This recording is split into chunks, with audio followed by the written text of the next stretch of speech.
Hello guys, this is your friend Naruto Fanfics 2.0. Story title is What if banished Naruto become Black Dragon Emperor and got harem part 1.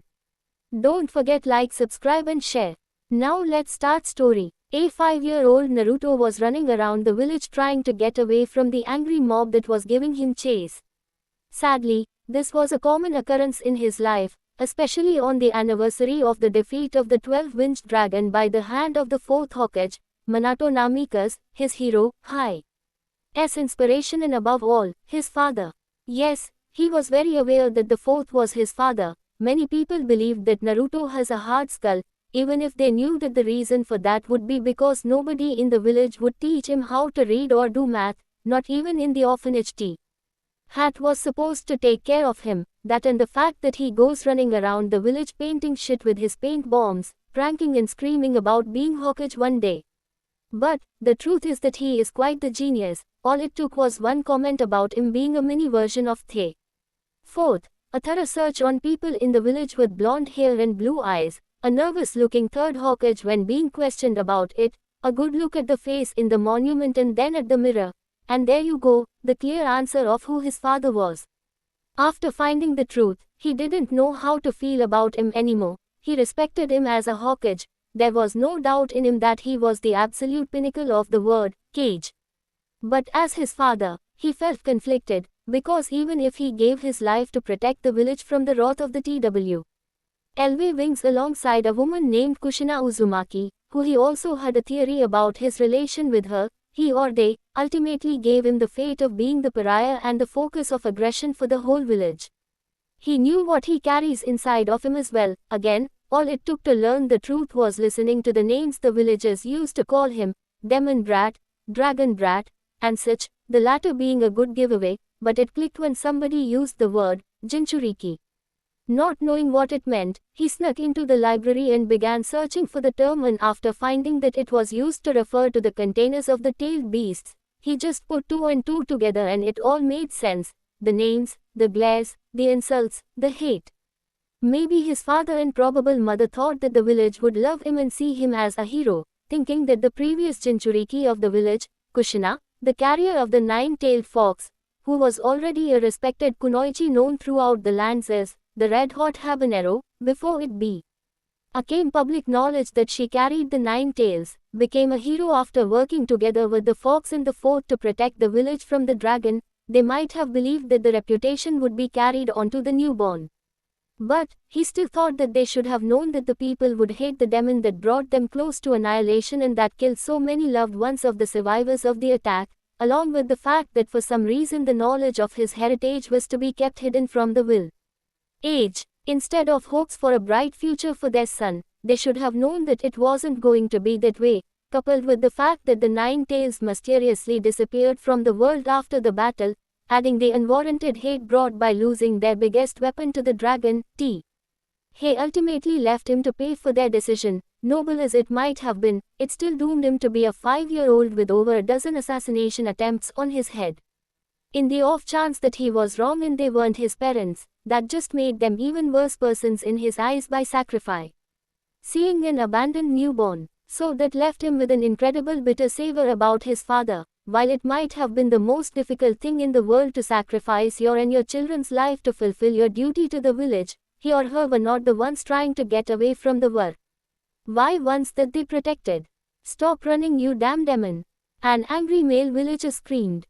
Kill the dragon, kill him! A female villager exclaimed while throwing rocks at the little blonde. You won't escape the legacy of the 4th, we will honor his sacrifice by finishing what he and Lady Kushina started. Another said proudly, as if he was not trying to kill a 5-year-old. Oh, the irony, there's just no point anymore, Naruto thought tiredly while making it look like he had tripped over some rocks. He then closed his eyes and just waited for his death. He didn't have to wait long, as the villagers quickly surrounded him and started beating and spitting him all over the place. But not having enough, some of the villagers who were already wasted grabbed some kunai and began to stab him to finish him off once and for all. Trying to ignore the pain and mentally cursing his parents in the village, he kept his mouth and eyes shut tight until eventually, he felt a huge pain in his heart and immediately all went dark. Soon after, The villagers were starting to cheer and congratulate each other for a job well done, shouting the name of the fourth to celebrate.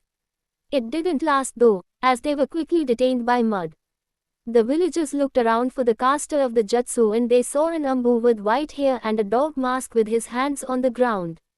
Soon after, a female Ambu with a cat mask and purple hair began to cuff them and knock them harshly, mentally cursing each and every one of them and herself for falling on the diversion the villagers used to throw them off the chase.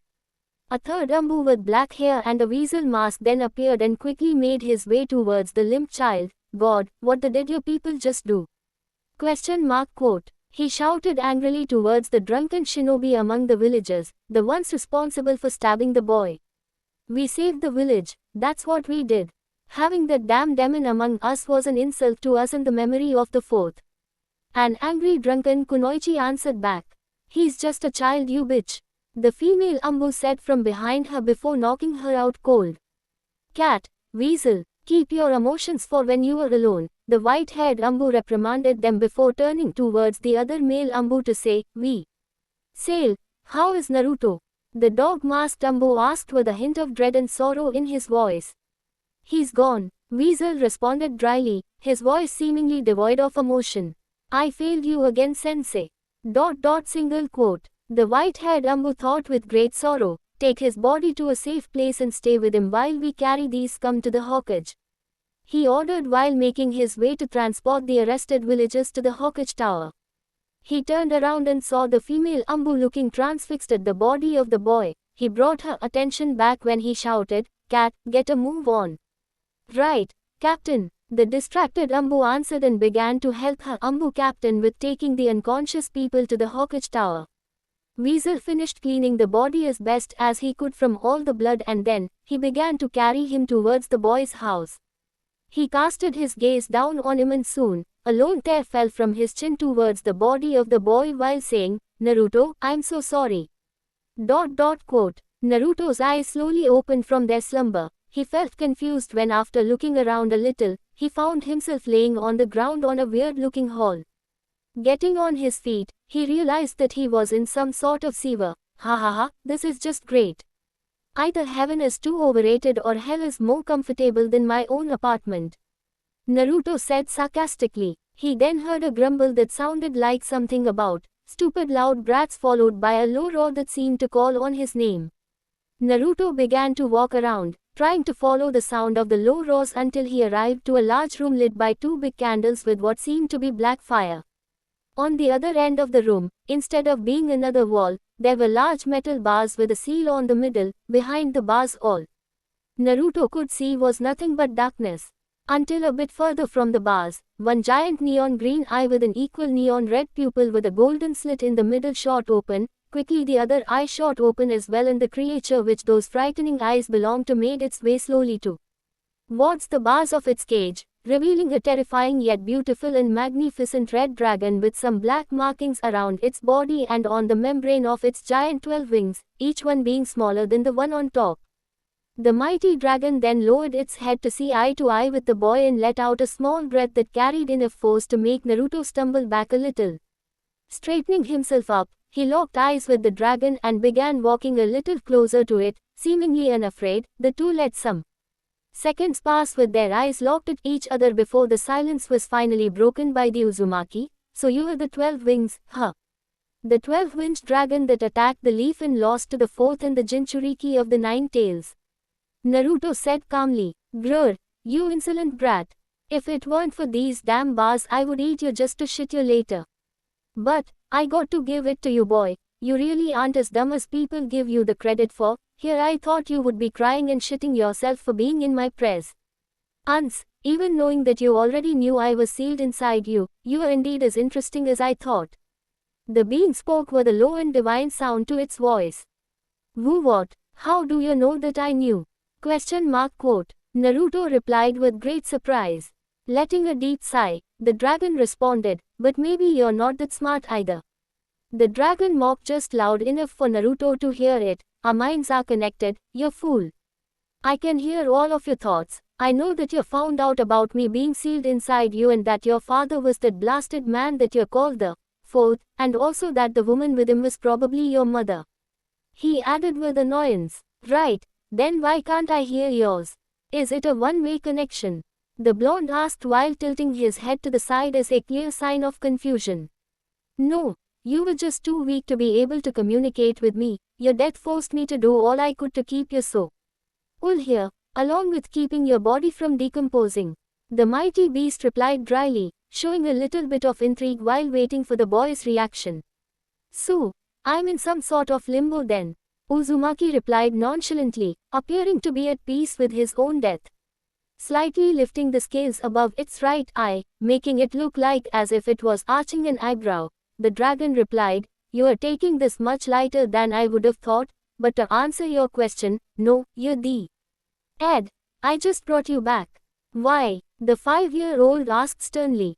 Sigh, 2 reasons. First, if you die while I'm here inside you, I die with you. Considering that I'm supposed to be immortal, well, that would be just a bad look on my resume. The dragon then rested its giant head on its 2 front legs before continuing, and second, in truth, to give you somewhat of an apology, the fools in your village don't have the brains to differentiate between a 5-year-old boy and an 100 meters tall red dragon, and because of that stupidity your people have poured all their fear and hatred for me into you. That much was true. The dragon did felt a tiny bit of guilt for the boy's mistreatment from his own village.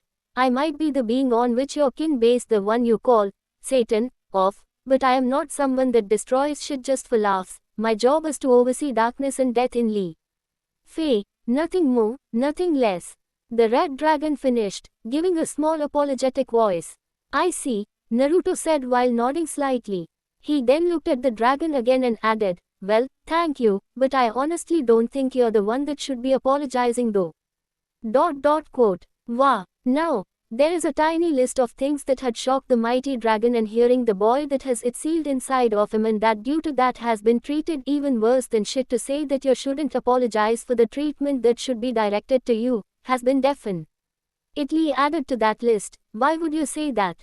It said, genuinely curious.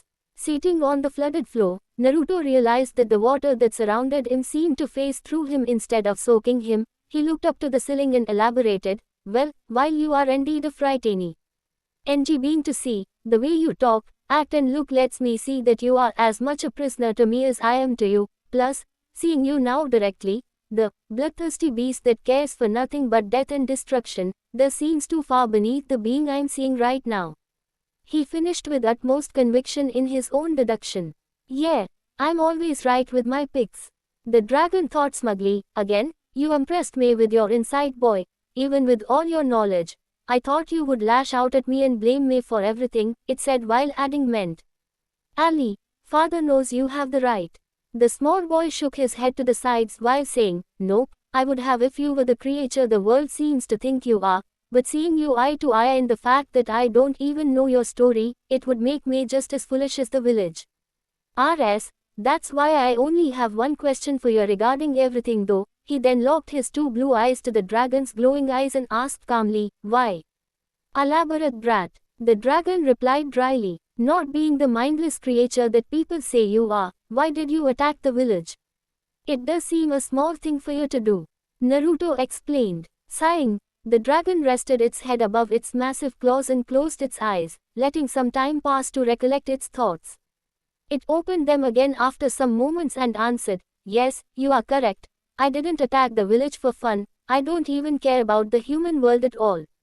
But you see, before the attack on your village, I had a fight with my brother Arkham. You could say that he is my counterpart in life. The fight was large and in the end I left victorious, but not unscathed. With me leaving weak and distracted, I failed to realize that there was somebody lurking in the shadows, waiting for an opportunity at whoever left with the win. When I realized his presence, it was already too late, and with his damned eyes managed to influence me enough to attack your village. I could feel that he tried to control me, but he was a mere mortal and did not have the power to control a being like me, but it was enough to suggest me to do it. Quote, looking at his reflection on the water below, Naruto let the information sink in to recollect his thoughts and to find what he wanted to ask next.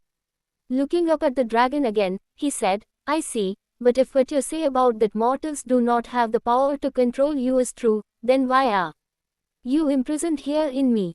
I don't doubt that the fourth was strong, but as far as I know, he was human as well, so what makes me any different than them, as apparently I'm able to keep you locked here? I mean, if we cannot control you, then I guess much less imprison you. Inside, one of US. Suddenly Naruto's eyes grew wide as a 9 months pregnant woman's belly when he realized why that might be. He then quickly directed his gaze at the dragon's eyes as if searching for confirmation of his theory. The dragon just looked at the boy and let a small proud smirk for its container's deduction skills. Naruto then answered himself later, "You are here because you want to." Adding to the already mixed feelings about both his father and the dragon, Naruto felt even more confused at the implicity. On that ceiling, the dragon wasn't a matter of a last effort to protect the village, but a decision that was part of a larger plan for who knows what. With a small spike of anger and confusion, he then asked, "Why? Why would you want to be sealed here? Why me?" Answering your thoughts, your father had nothing to do with this.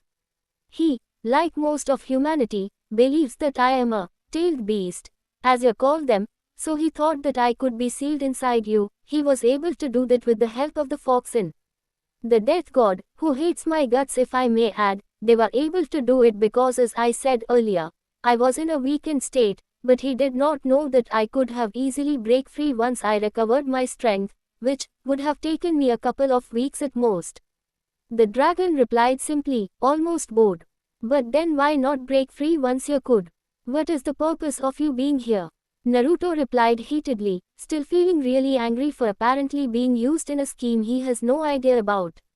The reason for why I didn't broke free was because I felt something in you. Call it a hunch if you want, but it is something I've been looking for some time now. And the purpose of me being here is to prepare you for your future. The 12 Wings explained. Why? What's in it that you want to prepare me? And what do you mean by prepare? The blonde continued his interrogation. With an annoyed tone in its voice and having its eyes closed as if bored, the dragon answered, "What's in store for you is something that I will not reveal until I deem you ready, and that is not debatable. And by prepare, I meant that I will train you. As a full-fledged warrior, you will learn how to fight as a true dragon would." Already forgetting almost everything after hearing the words, "I will train you," the blonde stood up excitedly and with stars in his eyes. He said, "Oh shit, really? That's awesome, but wait, how do dragons fight though? I don't get that since, well, you know, I'm not one." "So you think, ... single quote. The dragon thought before replying, "We dragons are the top of the chain on almost everything, especially pride and power, hence our fights always change landscapes. We prove to everybody that when it comes to fighting and power, there's no other kind like ours, so when I say that you'll learn or to fight like us, I mean that you'll fight with your fists, heart, flashy shit and untamable guts." The dragon then flashed the boy a fierce smirk to make him more excited, which definitely did. "Whoa, I'ma be a badass then," Naruto claimed excitedly while punching the air as if kicking someone's sorry. Sigh, "Yes, you very well might be, but if you show me that you also possess the intelligence and calculation of a leader, I might even let you lead my kin. That's why I also want you to get someone to teach you in the shinobi arts, since you will have to grow not just in power and mind, but in your position in the world as well," the beast said while narrowing its giant eyes, trying to give more seriousness to its words. "Well now, that's going to be a little difficult since you know, everyone hates my guts. The old man and the 3 Ambu that have been taking care of me in the past year are the only ones that could give me such training, but I don't think they will do it, especially the old man since he seems to be somewhat uneasy with my wish of being a shinobi." Naruto then sat cross-legged on the floor again, pondering on who could teach him, that is, until some of the words of the dragon finally registered on his mind. He stood up quickly and looked up at the giant being while screaming, "Your kin! There are more of you. Why nobody has seen them? And how would I lead them?" The dragon let out a small low chuckle, amused at his outburst, before explaining, "That is something that you will know in due time. As to how will you lead them, think of it as a summoning contract if you wish." The beast then let a tired sigh and added, "Now, that's enough talk for now. I'm finishing the process of reconstructing your body from a cellular level, hence the long wait. I'm just finishing healing all your external wounds, only the scar that was done to you as a newborn is left to heal. No, leave it as it is. Naruto replied with a stern voice that seemed to belong to an adult. Why would you want that? The dragon asked, genuinely curious. So I don't forget, the last Uzumaki replied dryly while looking down slightly. Good, the dragon thought, giving the boy a small smirk, understanding what he meant. It then replied, very well, it is all done, just focus on the outside world and you'll wake up. From now on we'll be able to speak mentally with each other. I also took the liberty to allow myself to see through your eyes and feel what you feel. Get some rest because we will start your training tomorrow. The 12 Wings then added with irritation, now go. I want to get back to my sleep and you've annoyed me enough already. Getting ready to leave, Naruto looked at the dragon and grinned before saying with a sweet tone, ah, it was low. Welly to speak with you as well. I see around then, nighty scaly ball. He quickly focused on the outside of his mindscape to leave, which was proving difficult because he was laughing his off after seeing the grumpy look on the mighty beast's face and the claw trying to hit where he was standing fall. Lured by a grumbling about, disrespectful blonde brats. With that, he left the mindscape feeling more excited than ever in his life, eager to begin his training and to look for a shinobi willing to teach him.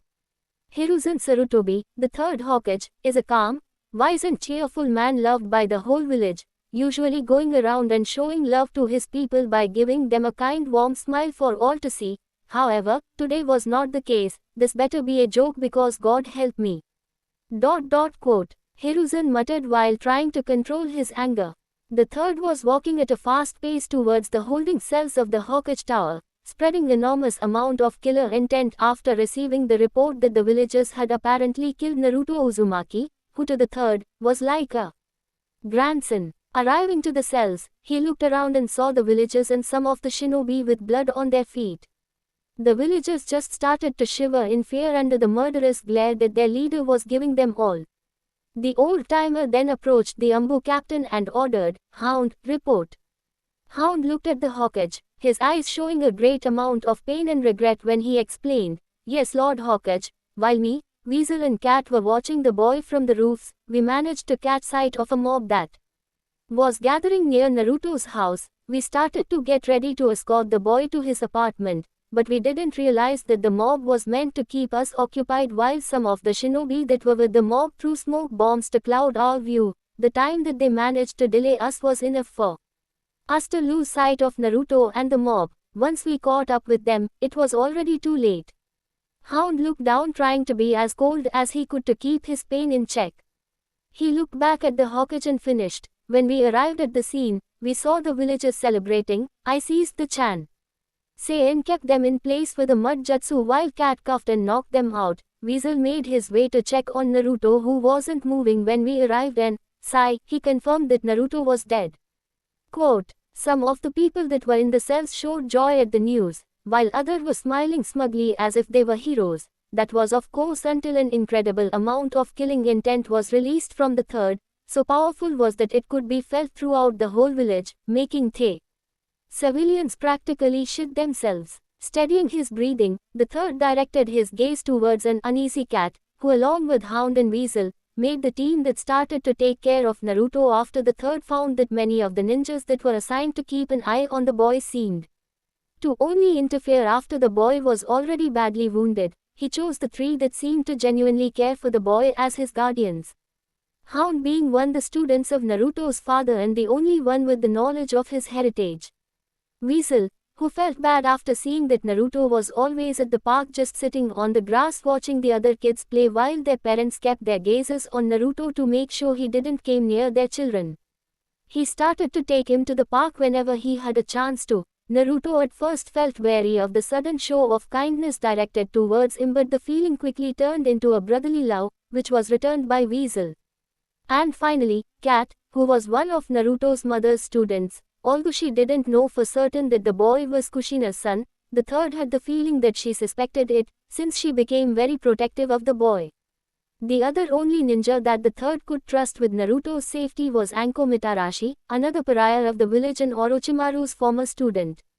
She became Naruto's official handler for whenever he ran around causing mayhem throughout the village with his pranks, making the two form a bond. Thanks to the connection of being the outcasts of the village, and Anko always seemed too eager for Naruto's pranks to begin the chase. To this date, Naruto has never been caught doing a prank, and not even the Ambu had been able to caught up with him. Anko is the only one that has achieved that. Though, the third had a feeling that Naruto did that on purpose just to prank Anko directly. Hiruzen let out a painful sigh and asked, "Where did Weasel took Naruto?"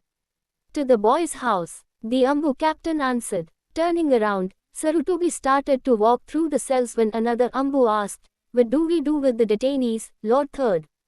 The third stopped near the exit door and looked over his shoulder towards the Ambu that spoke and ordered coldly, "Execute them all." Quote, "What? Why you can't do this?" A now scared ninja stuttered. "We saved the V village from that D-demon." A civilian woman screeched. "We are just civilians, what about you?" Another civilian was saying before a now sober shinobi cut him off. "That is just unlawful, the council won't The one that delivered the killing blow on Naruto said before being painfully interrupted by an enraged third Hokage. The third jumped towards the shinobi that spoke last and grabbed him by the throat while stating with a cold and strong voice to everyone around, "I am the Hokage, my word is the law, not the elders, not the council's, mine. Execute them or I swear I why." Before anything else could be said, a huge power wave was felt throughout the village and a frightening known shiver along with it. The third then quickly looked towards Hound and Cat and ordered them to go with him, praying to the gods above that the dragon hasn't escaped the seal. Weasel got back on his feet after a powerful wave of energy was released from Naruto's body that pushed him to the wall. He looked in shock as a red bubbly substance surrounded the body of the boy, modifying it.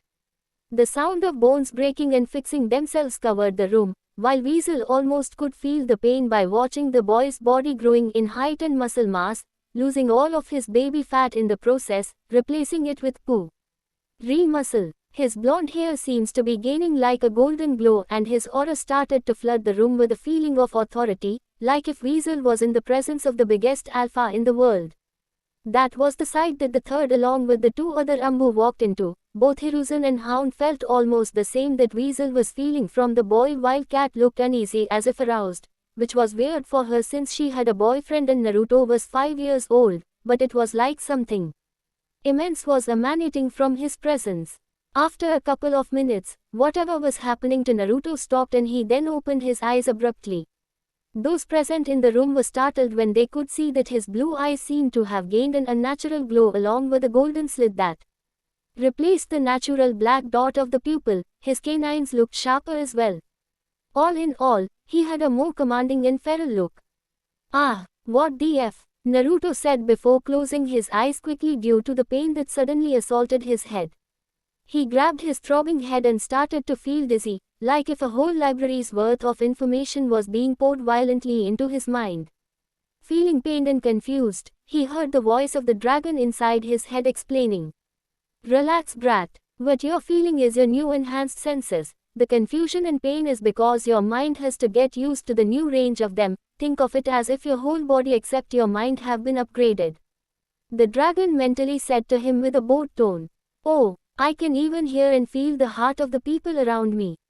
It's too much, damn it. How do I control it?" Naruto mentally replied frantically, trying to maintain his conscious on. "It will take some time to get used to, but in the meantime I'll focus my healing powers on your brain to help you process all the information that you are receiving until your brain gets accustomed to it. For now, just focus on your immediate surroundings and you'll be fine." The dragon answered calmly, "All right, focus, focus, focus, I can feel 4 presences around, 3 of them seem to be male and 1 female. Strange. The female seems flustered by something, her heart is beating like crazy, the other 3 seem like frightened." Naruto thought after focusing on his surroundings before he suddenly felt really warm while his head was being pushed into something soft and squishy. Opening his eyes, he saw that the softness and warmth came from the cat Ambu, more specifically, her. You are alive, thank God, Kat said while embracing Naruto with all her might, suffocating him in the process. Not that he minded going like this at all though. Kat, I think he needs to breathe, Hound said, while the others present were sweet-dropping at the woman's sudden excitement. Ah, right, sorry Naru, she said while nervously giggling, blushing like mad behind her mask. She then reluctantly and carefully broke the embrace with the blonde Uzumaki. Haha, don't worry about it, Kat, Naruto said with an equal mad blush and a nervous laugh. Ahem, Naruto, are you okay? What happened? The third asked him. Well, I honestly don't know, old man, you tell me. Naruto scratched his scruff and continued, the last thing I remember was being surrounded by the villagers and then boom. All went black, then well, here I am. He feigned ignorance. Naruto, you met IT, didn't you? The Ambu captain asked dryly, knowing that the boy was lying. Sigh, I just can't fool you now, can I, Kakashi? Hee, Naruto responded with a nervous laugh. No, Kakashi said while giving him an eye smile behind his mask, God knows how he does that. Well, the third said after some seconds of silence. Yeah, I met the scaly ball, Naruto replied, earning an annoyed grunt from his tenant at the nickname. Chuckling, Naruto continued, I suppose that you are asking because of my new appearance. Well, he said that its tenant cannot be a pathetic weak fool, so it made some adjustments to my body so I can defend us both, since apparently if I die, so does it. He responded, keeping the real conversation as a secret. Did it tell you anything else? The old Hokage inquired further. Nope, just, don't die again, idiot. Single quote. Naruto said, using a mock voice of the dragon, making those present chuckle at his upbeat attitude even in such circumstances. Haha, well then, I'm relieved to see that you are alright. Now, get some rest, Naruto, you've earned it, Sarutobi said while patting the boy's head. He then turned towards the raven-haired Ambu and added, Weasel will stay here to keep an eye on you for the rest of the night. Hound, Kat, come on, let's get back to the Hokage Tower. I'm sure that Koharu, Homura and Danzo are already there with the council panicking over the energy wave. He said tiredly, Sigh, let's see with what nonsense they come up to try and lock Naruto away or to be trained by Danzo, though civilian and elder fools are always going to extremes when it comes to Naruto. At least he's alive and I can feel great power now coming from him. Just how far will your boy go, Minato and Kushina? I wonder, the third thought while saying goodnight to Naruto along with the others, with an added kiss on Naruto's cheek by Kat, making the third chuckle at Naruto's red face. After the third and the Ambu left, Weasel approached Naruto and while ruffling his hair, he said, You gave us quite the scare, Naruto. I was afraid I was going to lose you, little brother. I'm sorry for not being there. The usually stoic Ambu said, showing a strange moment of emotion. Naruto stood up from the bed and hugged Weasel tightly while saying, There's nothing to be sorry, big brother Itachi. I'm sure you did everything you could. The important thing is that I survived and you can buy me that new RAM and flavor that the old man Chuchi created. He said excitedly at the thought of a new flavor of the food of the gods to taste. Haha, okay, but still, given what happened today, I think it's appropriate that I give you special training so when you find yourself in these kind of situations by your own, you can protect yourself. Plus, with the improvements that the 12 Wings made, I believe you can get very strong, even before you can go to the academy. Itachi said to a shocked Naruto, who only gave him a blank look. Well, that was quick, tell me about it, both Naruto and the 12 Wings mentally exclaimed before Naruto started jumping around, pumping fists in the air while saying, Oh awesome. I'm going to be such a badass ninja. Just like you, big bro. Yeah, that's the idea. Now come on, go to bed and get some sleep. I'm gonna have to train you in secret so nobody interferes with us, so we'll have to do it at the earliest hour in the forest of death, so you need to get some sleep, and no telling anyone about it. La right, Itachi said. Sir, yes sir, Naruto screamed with a mock salute, but stopped Itachi before he left the apartment. But Itachi, there's something I didn't tell you about my meeting with the dragon, he said timidly while thinking, here we go. Single quote. Itachi turned to him with a questioning look due to the boy's sudden change in attitude before nodding and dragging a chair in front of Naruto's bed to listen to the real conversation with the 12-winged dragon. Needless to say, it was a long night. For 3 years Naruto has been in a secret training with both the 12 wings and Itachi, if you can call getting his handed to him both physically and mentally by them, training, that is. But there's no doubt that he has improved greatly. He was now 8 years old and in terms of speed, strength and jutsus, he was easily nearing high Chunin level. When it comes to taijutsu and power, he was without doubt a low Jonin level. But his genjutsu, while not abysmal, wasn't good at all. Due to his giant chakra reserves he could never achieve the control necessary to cast them, but he was able to dispel them up to a high level C rank. The ones above were dispelled by the dragon itself. The only reason he wasn't higher level was because he was still a child, so even if he did has a big dragon inside him and cage chakra capacity levels, his body could only take so much, but according to his teachers, he had the potential to be the fastest man that has ever lived. He has also changed physically. While not buffed, he was fit, gaining a lot popularity among the female population, which freaked him out because he knew that the dragon had something to do with it, but it always said that it will tell him when the time comes, much to Naruto's ire. He stopped wearing his signature orange jumpsuit in exchange for a black jacket with neon orange ornaments, a grey shirt with a red dragon face tribal design on the front, black umbu pants with orange stripes on the sides and dark blue ninja sandals. His hair and eyes never lost the glow, so Itachi taught him a basic genjutsu to hide the glow on both his eyes and hair, but he only used the one on his hair since to cover his eyes, he got himself some red shades in honor to his new idol. Itachi is a man that rarely shows emotion, especially regret. There have been less than a few times when he showed such emotion. 2 of those times had to do with Naruto. The first, when he arrived too late 3 years ago and failed to save his life, after Naruto told him about what truly transpired. Between him and the 12 wings, the regret grew more because Naruto had indeed died, but he turned that regret into determination to make his adoptive little brother a badass shinobi, so he won't ever be pushed around anymore.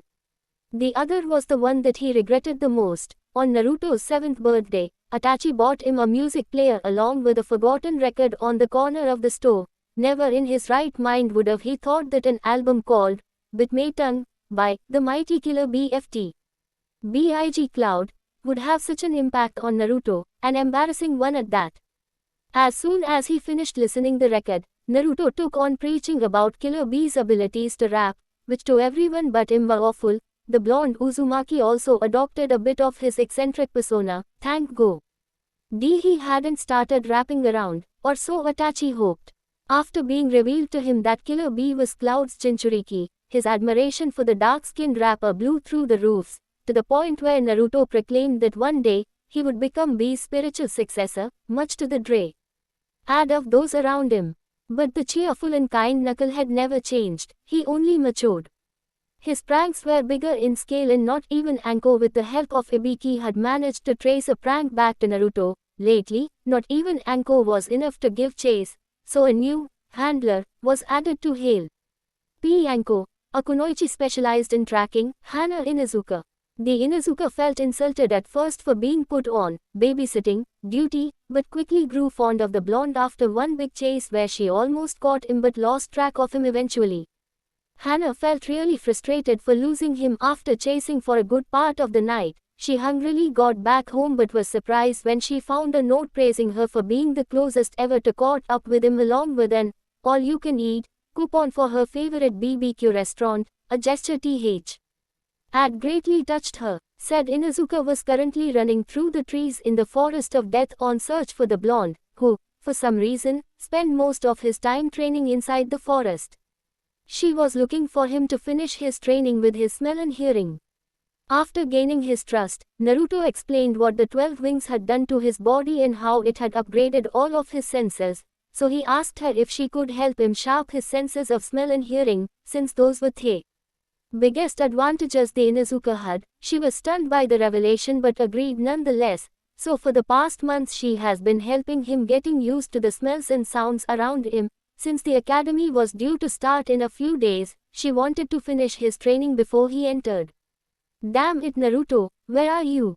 I've been running around this freaking forest for over half an hour. She angrily said to the winds. Getting frustrated, she went deeper into the forest, to where a big lake was.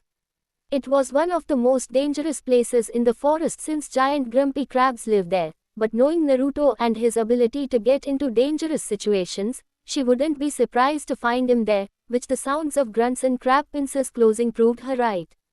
She then headed closer to the river, but she had to suddenly stop to avoid being hit by a black projectile that crashed on a near tree followed by a grunt. Oh shit, that hurt. When did these shelled bastards learn how to use teamwork? Question mark. Yo, don't tell me that I made fools evolve for sake. Naruto screamed while getting on his feet to prepare a counterattack against the crabs, that is, until he noticed Hana looking at him with a confused expression. Yo Hani, whatcha doing here? Naruto asked while squinting his eyes and tilting his head to the side. I have been looking for why, you dummy. I wanted to finish your training before the academies start, but here I find you're decimating the crabs. Hana said after regaining her composure from the cute look that Naruto sent her way. Hey, them fools started it. Plus our feud is 2 years long and growing. I vowed that I will decimate these assholes and I will keep that vow. Leroy Jenkins, Naruto said before giving a war cry and jumping to engage the crabs once again. Though he found himself being grabbed on the back of his jacket by an angry-looking Hana who began to drag the boy out of the forest while screaming obscenities to the crabs. Geez Naruto, can't you keep yourself out of trouble for at least a day? Hana retorted while shamelessly dragging the blonde through the dirt. Hey, it's all just like what the mighty says, don't fear the trouble, don't fear the dream. Make no grumble and make it legit. Yeah, Naruto said while crossing his arms in extravagant ways to make his point clearer.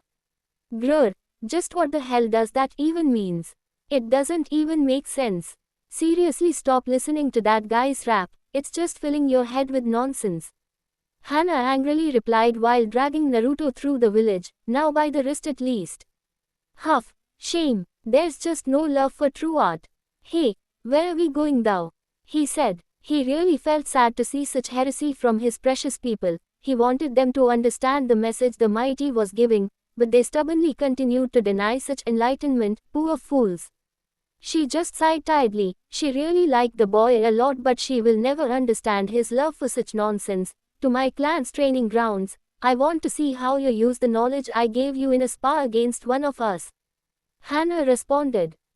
But wouldn't your clan be angry if they knew that you taught me some of your techniques? The Uzumaki said while scratching his cheek. Yeah, they would, but before I started training you, I asked my mother if it was alright. She was hesitant at first until I told her that it was for you, so she agreed. She's the head of the clan, so nobody can go against her. Plus, we'll be in my family's private grounds, so nobody will be the wiser. Hana said when they reached the front doors of the Inuzuka compound. As they walked towards the clan's head residence, Hana noticed that the dogs around the compound felt intimidated by Naruto's presence. Some of the smaller dogs were even whimpering, hiding behind their masters.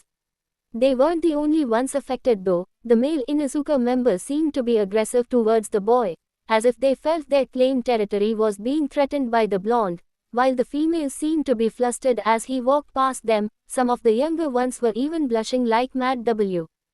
Which agitated the males even more. They weren't the only females affected though, as Hana felt the same way when she met the boy for the first time. She might not be as feral as her clansmen since for some reason, she didn't inherited most of the traits and bloodlines of her clan, which bothered her greatly. Because of that, most of her clan tends to look down on her. She knows that if she weren't the clan's head daughter, they would have likely kicked her out of the clan already. But she did possesses the basics of her clan, her smell, ability to understand dogs and their combination jutsus, their animalistic instincts. Those same instincts are the ones that drives her mad with arousal whenever she is in the presence of Naruto. She had asked the Heimaru brothers if they felt something special coming from Naruto once before. They answered that Naruto had a strange smell of an alpha, but it was abnormally strong. They even said that if he got stronger through the years, they might even feel compelled to do as he bid, which was very strange to hear from such prideful dogs. The boy was a huge mystery indeed. Suddenly, The sound of her name being called broke her out of her thoughts. I'm sorry Naruto, what did you said? Hana asked with a faint blush on her cheeks. I asked if I was going to fight you. He repeated, smirking internally after seeing the cute blush adorning the Inuzuka heir's gorgeous face. Nope, you're strong, but I'm still better using my senses than you, so I really wouldn't be able to see how far you have come unless you fight someone at your level. Hana responded before arriving at the training ground. Then against who? Naruto asked as he walked right behind her through the gates of the grounds. When they arrived, he noticed two boys sitting on a tree branch at the other side of the ground. One was a boy with a green coat covering almost all of his body, stopping just below the nose. He was wearing dark circular shades and had brown wild hair. The other one looked a lot like Hana. He had brown spiky hair, triangular red marks like the ones that Hana has just below his eyes, a grey sweatshirt with fur at the end of the sleeves and hoodie, and a white puppy on top of his head. Why, my little brother of course. Hey, come on, Hana said with a smile as she urged the boys to come close. As the boys approached, Hana said, Naruto, this is my brother Kiba and his friend Shino. Kiba will be your opponent for the spa. It's a pleasure to meet you, Naruto. Shino said politely. PFT, you want me to spar with this whelp? Kiba scoffed while looking at the Uzumaki as if he was nothing but a mere pest. Don't get ahead of yourself Kiba. My bugs feel agitated in his presence and as you can see, so does Akamaru. Shino stated while pointing towards the white pup. What? Come on boy, he doesn't even look strong. We're going to end this quick. Kiba stated with arrogance while petting the dog's head, who was hiding inside Kiba's sweatshirt. That arrogance of yours might get you killed someday Kiba. Stop barking and put some strength behind those words. An equally gorgeous and more feral older version of Hana said behind the group, accompanied by a scary wolfish-looking dog with black fur with a white underside and a patch on its right eye. Listen to your mother pup, this boy is no joke. The dog said, surprising the Inuzuka trio, including Tsume. Well, if Kuromaru says that, then I guess I have to be serious with you. Kiba said while getting ready for the spa. So this is the infamous Naruto Uzumaki, huh? I've heard a lot about you boy. The name's Tsume, I am both Hana and Kiba's mother. Tsume said approaching the group. She froze though, as the moment she got close to Naruto, she felt a strong pull towards him and even felt slightly excited. Shocked, she glimpsed towards Hana who gave her a look as if saying I feel the same. She then looked at Kuromaru who had eyes of respect towards the boy, confusing her even more. Alright, enough chit-chat, let's begin this match. Quote. Getting out of the shock for seeing her fierce mother in a similar situation as her and the Inuzuka females, Hana said while pulling out two bandanas from her pouch. She tied them around both boys' heads to block their eyes and after placing them on different spots, she added, the rules of the spa are simple. You can only use taijutsu and you can only use your nose and ears to track your opponent, knock your opponent out or make him submit to win the spa. Roger, both boys said, preparing their stances while the rest of the observers went to the sidelines. Hana stepped forward and screamed, begin. Both combatants stood their ground without moving a muscle, trying to listen to the other's movements or locating the other's scent. That all changed when suddenly, Naruto jumped straight at Kiba with his fist at the front. Kiba felt the hit coming at the very last moment, barely avoiding the fist directed to his jaw. However, he couldn't avoid Naruto's knee aimed at his stomach, sending him skidding backwards a little. The Inuzuka boy then clutched his stomach while giving a pained grunt. What the hell? Question mark. How did he found me so damn fast? I couldn't smell him or even hear his breath and it took him seconds to connect with me. This guy is definitely no joke. Kiba thought while crouching and trying to find Naruto's presence. On the sidelines, watching the spa on the side across from Shino, the Inuzuka mother and daughter watched as Naruto was easily fighting Kiba using only two senses. Hana then turned towards her mother and asked, Mom, you felt it too right? When you got close to Naruto, his presence it's like, suffocating. Tsume then replied without losing her attention at the one-sided spa. I hate to admit it pup, but yes, the boy's presence it's indeed, arousing. Quote. Hana was greatly surprised at her mother's admission. The Inuzuka clan had then added, his status as an alpha it's already established, I cannot imagine how overwhelming his presence will be when he reaches maturity. It shocked Hannah to hear a little bit of lust slipping into her mother's words as she said that. Yeah, do you think it's because of the dragon? Hannah asked, while bringing her brown eyes back to the spa.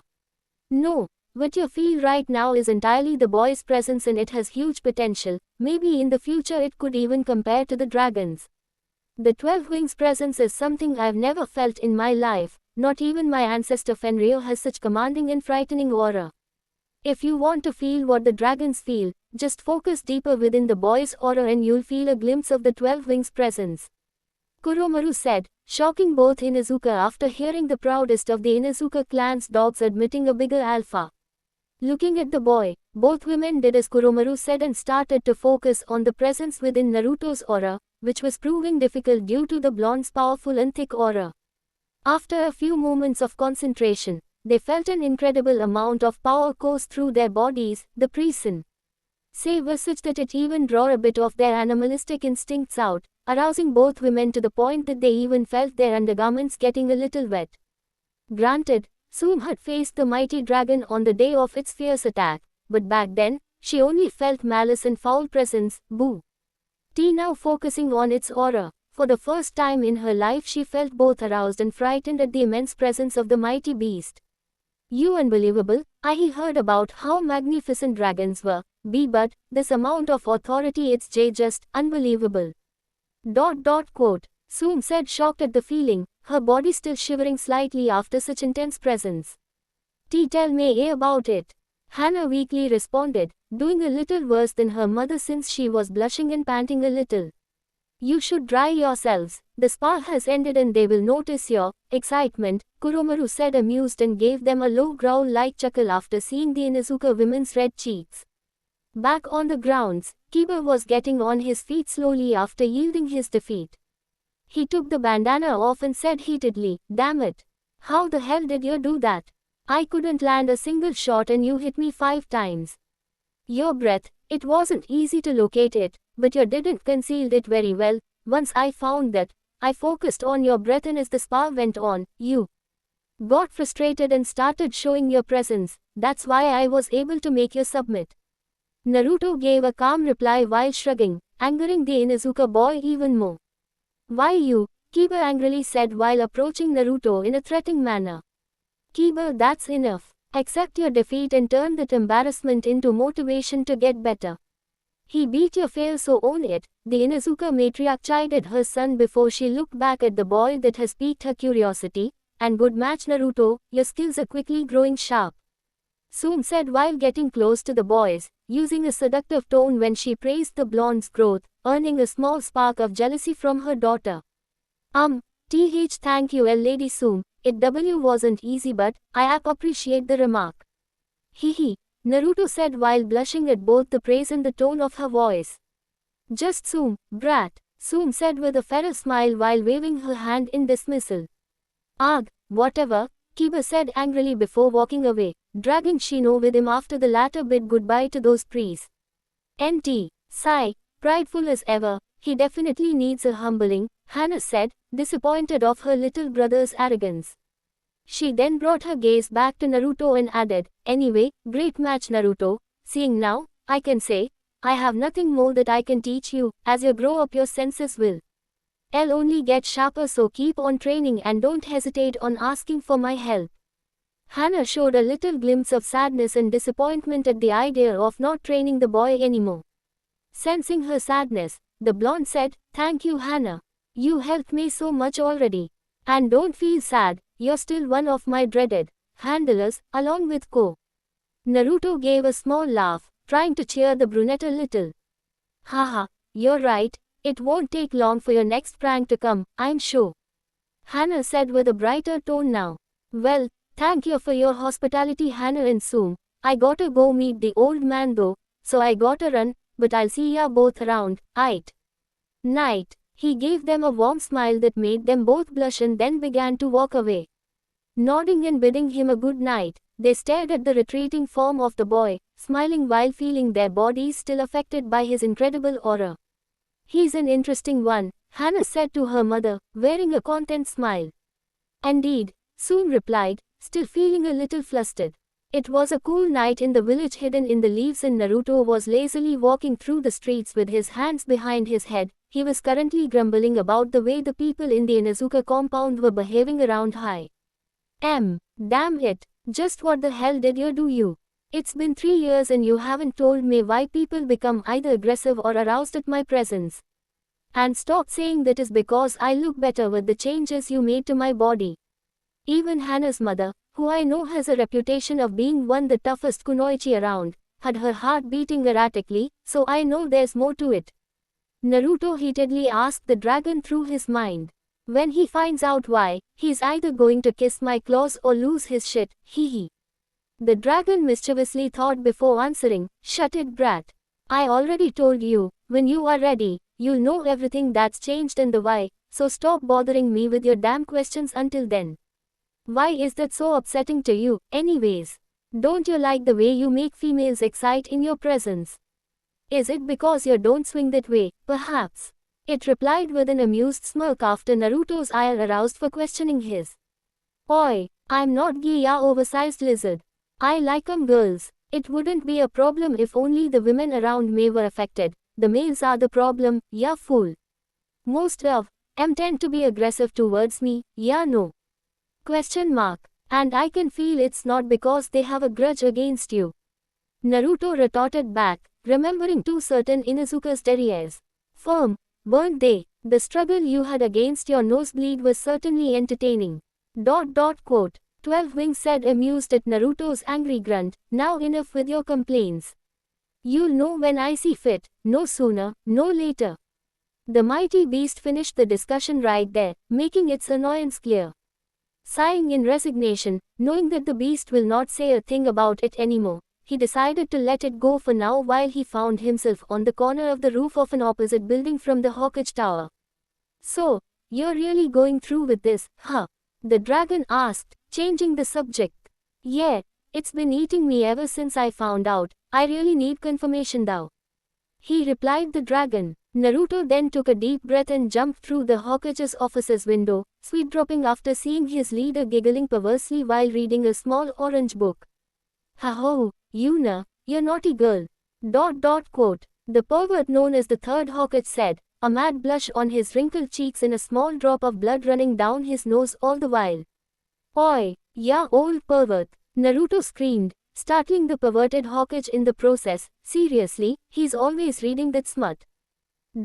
Single quote. He thought with annoyance at always seeing his adoptive grandfather reading that perverted book. Wow, oh, ahem, and Naruto, my boy, how are you doing? The third said after frantically hiding his book on a keyed drawer. Naruto just walked to the couch that was below the Hokage pictures before answering, nothing special really, chillin', just wanted to chat. Oh, that sounds good my boy. How's been your training with the 12 Wings, Itachi and Hana? Hiruzen asked the blonde while signing some of the paperwork on his desk. He had already sent his Ambu guards a silent signal for them to leave Hiruzen alone with the blonde. The old man had the feeling that his surrogate grandson wanted to discuss something private, so he allowed them complete privacy. Painful. Naruto complained, earning a chuckle from the third, but I can't deny it has worked. You has been teaching me how to fortify my mind to counter its power's ill will so I can begin to summon it without too much fear of losing my mind. He then added, big bro Itachi has been giving me hell with weights all over my body to improve my physique and my speed while he kicks he massaged his butt as if trying to get rid of some ghostly pain, and my training of smell and hearing with Hana just ended today. She said that she had nothing more that she could teach me at the moment, so I guess that's it. Naruto finished while looking at his father's portrait. That sounds impressive Naruto, never thought the dragon would be so eager to help. Hiruzen said, not missing the direction Naruto's eyes were looking at, what about your jutsus? He then asked, trying to avert the boy's attention from the pictures. Well, I know some basic fire and earth jutsus. I've perfected the substitution and the henge. The clone jutsu I just can't seem to do it though. Itachi said that I just had too much chakra for that and genjutsu, but I see over it with the shadow clones you taught me old man, and you has been teaching me how to blow through dragon's fire. Naruto replied while puffing his chest with pride over his skills. True Dragon's Fire, the third asked in confusion. Yup, apparently, the fire that a true dragon blows is as hot as magma, so it has been teaching me how to do it. Naruto explained before getting back on his feet. That sounds impressive. The third said with a strange nervousness starting to creep up on his gut after seeing the serious look that Naruto was showing. Yeah, Naruto said while giving his back to the Hokage. He then took a deep breath and asked, Old man, did he hesitated that day? His gaze was directed at the picture of Minato Namikaze. Who and what day? The third responded while dreading the answer he already knew. Keeping his gaze at the picture of the fourth Hokage, he said with more volume, My father, the day you attacked, did he hesitated when he sealed it in me? He then looked at the third straight in the eyes with a stern look not fit for an 8-year-old. What, Naruto, how did you knew that the fourth? Hiruzen exclaimed with his jaw on the floor. You just confirmed it, old man. Naruto responded with a devilish smirk, I had my suspicions since I was 5, it's not really hard to see my resemblance with my father, as long as you really look into it that is, plus, I found it hard to believe that the beloved fourth would just take an orphan child and seal a big dragon inside him, not if he wasn't willing to do the same with his own son. He looked back at the Hokage and continued. Kushina Uzumaki, the Jinchuriki of the 9 tails, she was my mother, right? Don't lie to me, Hiruzen, not anymore. He said with a harsh tone that demanded authority. Wincing at the venom used on Minato's title and the harshness on his tone at the question relating Kushina, Hiruzen took a deep breath and answered resigned, Yes Naruto, Minato and Kushina were your parents. The reason you weren't told was because of their enemies, especially your father's. If Rock were to know that the Yellow Flash had a son, I don't doubt they would go as far as to wage war just to have payback on Minato for decimating their army in the Third Great War, he said sadly and tiredly. He dreaded this conversation for so long now, but there was nothing to do now but to answer truthfully. Your heritage was to be revealed to you when you either achieved the rank of Jonin or reached the age of 18. I am so sorry Naruto, for lying to you. The Hokage said apologetically while a lone tear traveled down his cheek. With a heavy sigh, Naruto stared at the floor for a couple of seconds, processing all of the information he just received. Even having my suspicions for some years now, it's still not easy to hear the truth, damn. He thought solemnly. He then looked back at the Hokage and said, I understand, but you didn't answer my question though, did they hesitated or not? He said with a stern look and a harsher tone. Giving a defeated look, the third said, I honestly don't know Naruto, that is something that only they could answer, but I'm sure that it was the most painful decision of their lives, I'm sure they didn't van. Quote. He couldn't finish though, because Naruto cut him off when he interjected bitterly.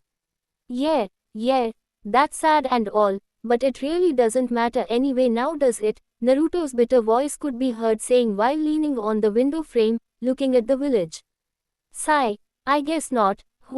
How do you feel about them, Naruto? Hiruzen asked with a painful sigh and a sorrowful look. Naruto remained with his left shoulder leaned on the window and his eyes closed. He let some minutes go to recollect his thoughts and search for an answer. He then opened his eyes and while keeping his gaze on the distance, he said, I don't know, Sai, it's not hate, but it's not love either. I guess one day, maybe I'll know. His voice was sour and distant. I feared as much. I knew one way or another he would resent your Minato, Kushina. I just hope that resentment does not turn into hatred or it could lead him to a very dark path. The third thought with a sad look, feeling his real age for the first time in years. I see, he replied after some seconds of uncomfortable silence. After some minutes of more silence, Naruto walked in front of the Hokage's desk and with arms crossed, asked, did they left anything for me? Something that could help me with my career. Quote. Nodding, the third replied after a sigh, actually yes, they did. The old-timer then walked towards the previous Hokage pictures. He took the Forza picture and removed a hidden log on the back, revealing a scroll. He took it and gave it to Naruto then while explaining, they left this for you. I don't know all the contents, but Minato instructed to give it to you after you were told of your heritage. I see, is it all? The blonde took it and said after looking at it. No, your parents' fortune is yours. I believe the instructions to claim it are in the scroll. Your parents' house is yours as well. There might be some scrolls and books that'll help you on their library, but I'm afraid you won't be able to live there until you reach the Chunin rank. I could try and force th. Quote. He was saying until Naruto cut him off again. Don't worry about it. I'll just pick the stuff that can help me. I have no interest on that house or anything but the knowledge. Naruto said with a considerable amount of bitterness in his voice. Sigh. I see. Well, it's yours anyway, so you can do with it whatever you want. Hiruzen replied with a sad smile when seeing Naruto's conflicted feelings for his parents. Aight, well, thanks old man, I better get going so I can go through the stuff in here. Itachi gave me the week to rest before the start of the academy, so there might be something to do in here. Naruto said while walking to the office's window. Well, see you around old man. He said while getting ready to leave. Alright Naruto, have a good night. I'll be here if you need me. The third said with a grandfatherly smile. With a slight nod, Naruto left for the roofs and headed to his apartment, leaving a third Hokage to melt on his chair while looking at the ceiling, with a defeated feeling flooding his heart. While the conversation between Naruto and the Hokage was taking place, a beautiful raven-haired woman was walking through the Uchiha compound towards the council room. She could feel the tension brewing inside the clan and knew that whatever her husband and the rest of the clan's leadership were planning could have dire consequences for the clan. I just hope whatever it is does not involve any of my boys. She nervously thought. The Black Cat arrived soon after at the council room and could see that she was the last one to get there. She greeted those present and took her place next to her husband, who was seated in the clan's head place. She was the original heiress to the clan, but after an arranged marriage, Fugaku took Mikoto's place as clan head so she could take care of their children, or so they say. She knew that the rest of the Uchiha elders didn't want someone as kind and warm as Mikoto to lead, since the Uchiha wanted to keep the appearance of a powerful and superior clan. Mikoto never saw herself or the other Uchiha as better than the rest of the village. Ultimately, that cost her the head seat, not that she ended at all anyway. As long as she had her sons, she didn't care for anything else, not even her husband. Very well, now that everyone is here, allow me to get to the reason why I called you all tonight. Quote. Fugaku stated after seeing his wife on her place. He then crossed his fingers in front of his face while his elbows rested on the table and continued. It is no secret that the Hokage and their advisors have been pushing us further and further from the village's matters, trying to isolate us on the corner of the village, forgetting the fact that we are also founders of this village. He said sternly but loud before continuing. It was Madara who alongside Hashirama Senju made truce and together founded this great village. But it was the same Madara that saw that the Senju were making sure that no Uchiha would take place as ruler of the Leaf. It went as far as even having the second Hokage, Tobirama Senju, moving our compound to the corner of the village and giving us the task to form the police force, with the excuse that he could not trust anybody else with the protection of the village. And as the fools he believed us, we fell for those deceiving words, but not Madara. He saw through such lies of the Senju. He warned us, but we didn't listen. He warned that another Senju would take the place of Hashirama Onk. He retired and we blindly trusted the Senju. We followed our rival clan's leader instead of our own. And even after Madara's death at the hands of the very one that we trusted, we kept our words to ourselves. Once Tobirama was chosen as the second, we trusted him and he ended up pushing us to the sea. Honor, treating us like a second-rate clan. He even made sure no Uchiha would ever be chosen to lead the village. Even a clanless fool was chosen as the fourth. Fugaku heatedly stated. Kano, one of the three elders of the clan, stood and asked what was on everyone's mind. We are very aware of our past mistakes and everything you are saying, Fugaku, but what are you getting at here? I doubt you called us just to reminisce. Fugaku stood and walked to the center of the room. Looking at those present, he replied, yes, I didn't call you to remember our misfortunes, I called you so we see and take action. The Senju are gone, only one is left and she has no interest in the village. And now, even second-rate clans like the Sarutobi and the Hyuga are taking the power that we created. That is unacceptable. Quote, what are you suggesting, Fugaku? Umi Uchiha, another elder, asked. Fugaku looked around the room and with a stern face in a serious tone, he replied, that we claim our right. If they don't accede to it, then we take it by force if we must. Quote, the room was deadly quiet. Everyone was pondering on the Uchiha clan head's words. Seeing the dangers that such action could bring, Mikoto decided to be the voice of reason before her clan's own arrogance drives them to their own doom. Fugaku, think about what you are saying. This could lead the village to a civil war. We would be damaging our own home. She counted frantically, hoping that her clansmen could see what such action would entail. The clan is our home, Mikoto. Don't forget that. There will be no need for a civil war if the village recognizes our claim. We are Uchiha first. Fugaku exclaimed coldly. Fugaku is right. We cannot tolerate this treatment anymore. The village is mainly feared because of us. It is only fair that one of us leads. An Uchiha councillor said. But how are you planning to go about this, Fugaku? Echo Uchiha, the last of the elders, questioned. Hiruzen is a wise man. He prefers peaceful action than one that will harm others. I will speak to him. I'll make sure he promises to choose his successor in one of us. If he refuses, we'll use Itachi's new spot as an Ambu captain to spy on the Hokage so we can find a time to strike, either quietly or loud. Fugaku said, making Mikoto's heart break after hearing her husband's plan with their son. But before she could state her refusal, an elder interrupted her. Will Itachi agree to this? Umi questioned. He will. He's in Uchiha and my son. He won't refuse. Fugaku coldly stated before receiving the okay from the council. He adjourned the meeting and proceeded to leave, leaving a shattered Mikoto alone in the room, confused at what to do next. Damn it, Fugaku. What am I supposed to do now? Mikoto thought while grabbing her head to try and ease her migraine. Naruto arrived to his apartment feeling anxious and still a bit troubled for the conversation he just had with the third, seeing the front of the building and seeing the graffiti with insults towards him just made him bitterer at the thought of his parents' decision. Seriously, just why would they even think that people will respect me? Naruto thought while opening his door. He got to the kitchen and cooked a cup of instant ramen while mentally preparing to open the scroll. Aight, here goes.